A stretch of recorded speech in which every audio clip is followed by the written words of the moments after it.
All right, let's talk about it. You have Planeta Juan MPC hit job on Haiti. Let's talk about this, people. Okay. This is problematic. This is very problematic, okay? So he got one like 24 hours in the world's most dangerous city. Okay. And this is the way he wants to sell it to the world. Seem like he's a shock jock. I guess his content is shocking you. But the problem is with this thing, there's a lot of problems. Why is it problematic? When a country is constantly shown only through violence, gang, and suffering, people outside the country begins to see an entire population through that narrow image. That can erase the complexity, the humanity, the culture, the achievement, everyday life of millions of people. Content creators, journalists, or influencers may financially benefit from image of suffering, while the people being filmed often receive little or nothing in return. This creates ethical concern about profiting from trauma. Okay? Repeat it. Poverty and chaos. Narrative can reinforce stereotypes. These stereotypes can affect tourism, investment, international treatment, immigration attitude, and how Haitians are treated abroad, which it does, people. It does. This is very problematic. We have a lot of people that are doing trauma content when it comes to Haiti. People that fly in, as you know, and I know, that are very familiar with the subject. If you want to interview a gang member, go right into the U.S. Embassy. They have a list of all their names and all their phone numbers. You can pick up the list for you to go talk to. Okay, that's basically how these people fly in. I said it's not journalism. They flew in. They went straight to the U.S. Embassy. And they got a list of the gangs. That's how they got Enos name, his phone number. That's how they got barbecue and stuff like that. That's how they got ease on all, and et cetera, et cetera. You just fly right in there, ask them for the list. Okay. So for all those that's like, how do I get interviewed? Yeah, that's how you get interviewed. Ask them to provide you the list and their phone number, people. It's not hard to get interviewed with these people, okay? So it's sensationalism, coverage, sometimes lack historical or political content.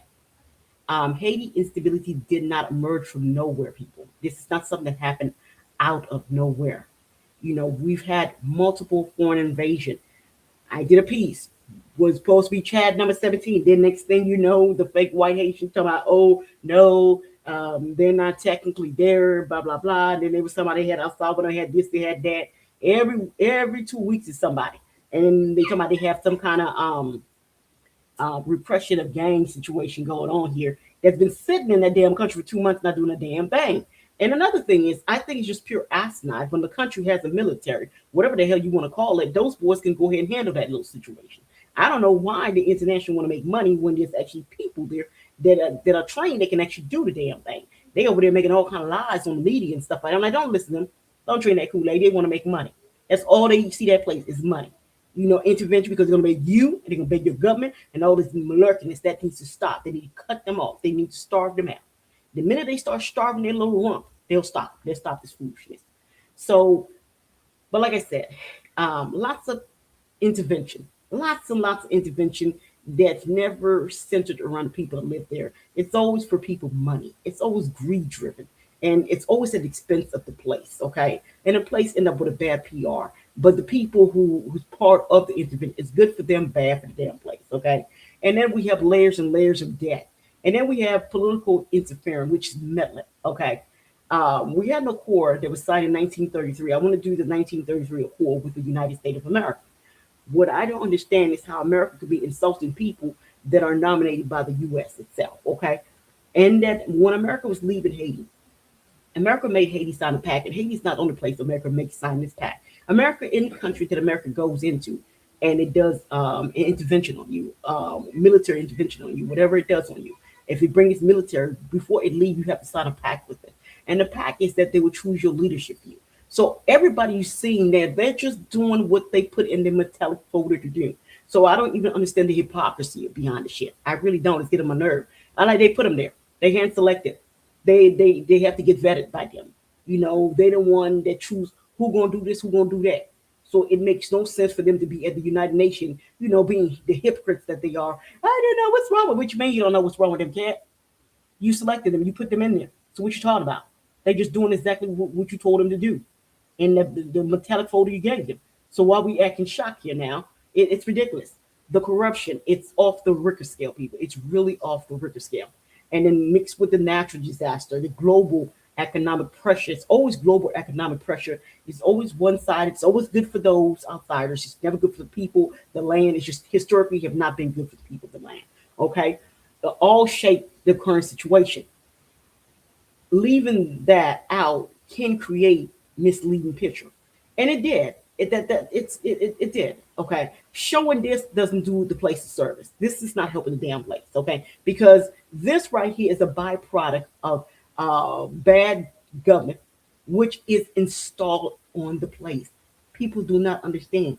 Since 1915, okay, 1915, Haiti is 230. Since 1915, we have one place that's making all the political decisions for the place, and it's the same hypocrite that's on the world stage screaming, "Why can't they get their act together?" I said, "Well, shit, you've been making a decision here for 111 years. What is this? What is this? Okay, he's a bad what? You put him there. Okay, a bad you put him there too. I mean, it's so bad. The police chief is selected from DC. The senators are selected. The mayors are selected, the governors are selected, the president is selected. Everything is selected, people. Even the head of the military is selected. The head of the police department is selected. Everything is selected. The head of the health, one before they got it out, that's selected. The head of everything is selected. So I don't even know what the hell that's what they call hypocrisy at its finest. You can't be putting all this shit in here and then you acting like you surprised. Like, I don't know what's wrong with them. I don't know what. Like, shut your hypocrite mouth up, man. You put everything in there, man. Come on now. We're in a time of prayers. It's 2026.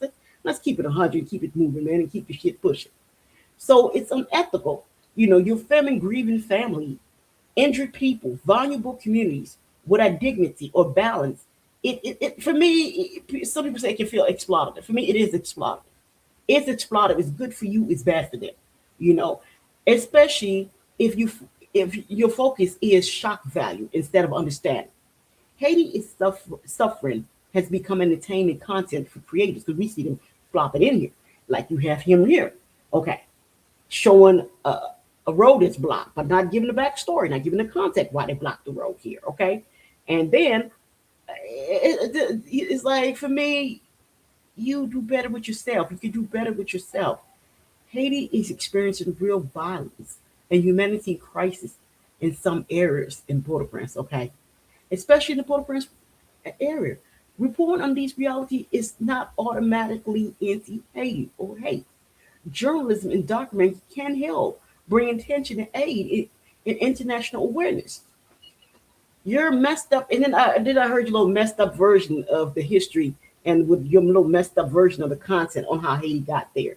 It was pure unadulterated nonsense. Okay, the place has been under occupation since 1915. Okay, 1933 you made a place sign an accord. Okay, and the accord, a lot of people don't know that it was removed by the. Okay, so bottom line is that all the leadership you've seen from 1915 till this current time has been handpicked by DC. Okay. Haiti is going to look as despicable and as pathetic as DC wants it to look. Okay. That's why a lot of people, when they saw the nine-headed creature, they're like, people were like, "Oh my God, nine president." I said they did it before. They did it 20 years ago when they left when they took Aristide out there. They put a nine-headed council. They put that there too. This ain't the first time they did that. That's to make the place look insane to the world. One president could do it, so you're gonna get nine presidents. I'm like, oh boy, more dumbass shit coming from them as usual. They never stop with this dumbass shit. It's all bad governments, man. And the crazy thing, the bad governments not even come from Haitians. It's a damn treaty. Um, Before I changed the one that died, President Jovenel Moise was the one that removed all the treaties in the core. So right now we don't have that because he had removed it. He had removed it. He had removed the treaty in the core. He said, "No, I'm not renewing this. This doesn't work for us. It doesn't work for us, man. We're looking crazy here, man." And guess what? Five, four, three, two, one. Off with his damn head. Aiming for your skull. In this case, they hacked him up. But yeah, so that's craziness. So for me, it's craziness not to know that it's craziness, not to know that there's organ harvesting taking place. And I'll leave it to you to figure out where the organs go to. You see that? Okay, you big kids, y'all can figure out where the organs are coming from south and where is it going to the north. Okay, we'll leave it at that. That's where all the organs are going to. Okay, and then I mean, you're not blind, you big kids, right? You see who guns that is. They don't make guns over there. Here's another interesting fact: the police department cannot purchase guns. There's an embargo on them. They're not allowed to have guns. So a country that has an embargo on it for weaponry and the gangs got all that gun, come on now. Think y'all big kids. I think y'all know what time it is. Y'all big kids, right? Y'all big kids. Y'all can do the damn math on that too. I mean, the point is, this is very problematic because it doesn't really tell the full story. What it does here is that it feeds into the stereotype, and also what it does here, it shows you vulnerable people that need to be protected, that always need to be protected, who have been victim of multiple invasions. I mean, intervention for security. That's what they call killing people these days. Intervention, if you're black. Well, if you're Haiti, it's called intervention when they're killing y'all. And another thing that is called, it's called security. Security, like today, it's like what, May 25th, right? 2026. You just had a massacre. 500 people died. And the planes put a 500 people died. That's nowhere. But yeah, you got Eric Prince over there on a $500 million a year contract. Listen to how insane that is. He's got a $500 million a year contract. Of course, he can get a $500 million contract because if the people that's put in there, they only gonna look out for American business interests because that's who's putting the leadership in there to sign these things. People can't really do the math on what's wrong with the damn place. And then $500 million, you could that could do a lot for that little place. You put kids in school with that. You can actually go ahead and snatch all the little rump up. That whole gangsification, it's a geo strategy against the place, okay? And this whole usury gang our land, it gives them cover to kill people off the land, okay, to thinning out the population. Security, it gives them ammunition for them to empty certain places out to go look for the resources. I mean, there's a lot of bad thing going on with this label security, security, security. And then also here, like he's showing you ghetto dwellers. I knew what I was seeing him and I looked at it. These are like poor working people that you probably seen on the street selling their little knickknacks and stuff like that. That ain't bother nobody. These kids sitting out here and then because these kids sitting out there on their little patio or whatever they get, whatever little spot they got, talking to each other, they probably don't even know they're being filmed. That's the insane thing about it. They probably don't even know they're being filmed. This is like you turn a damn place into a looking glass. Like this ain't no damn zoo where you go and film the people. All of this is invasion of privacy and shit like that. You got people. How do you know this man wanted his damn house film? How do you know that? How you know this poor person one day, a man or woman wanted their damn house film? You got people that's drying their clothes outside. You see what I'm saying? What do you know about these people? This is what we're talking about. We are never surprised. Like when we see it never seems to surprise me, shock me when I see the foreigners with their cameras. And I'll go one step further. I'm always shocked when they do the opposite. When they actually tell you the story and they put context and they put a human touch to it. I'm actually shocked. Okay. But I'm not shocked by this usual bullshit. We've come so accustomed to nothing surprises on this side. But we do want this hit job to stop, okay? Because there's real organ harvesting going on that terrain. There's real kids getting raped and killed over there, okay? And there's real people dying. We have a manufactured gang violence situation that's actually killing real human beings, okay? There are kids right now that are moaning death of their mom, their dad, their brothers, their sisters, all because of the international stupid senseless killing called intervention security. Anyway, please like and subscribe. But this really needs to stop. It's getting on my goddamn nerve, man. It really is. Please like and subscribe.